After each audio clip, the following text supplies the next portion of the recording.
mukha na pala ako tomboy. Ma'am Terry, ang nakikita ko po ay ang Banawi Rice Terraces.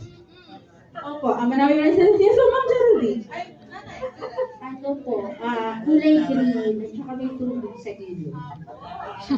Wala pa po bang kasagutan? Wala na po. Maraming salamat. Balik po, ito ay Banawi Rice Terraces na isa po sa pinagyayabang ng Pilipinas na nasa 8 wonders of the world. Lolo. At syempre po, bukod sa isa sa pinagmamayabang natin, isa din po siyang sabi ko, taniman. So sinasabi ng iba na bago mabuo yan, hindi alien po ang gumawa niyan.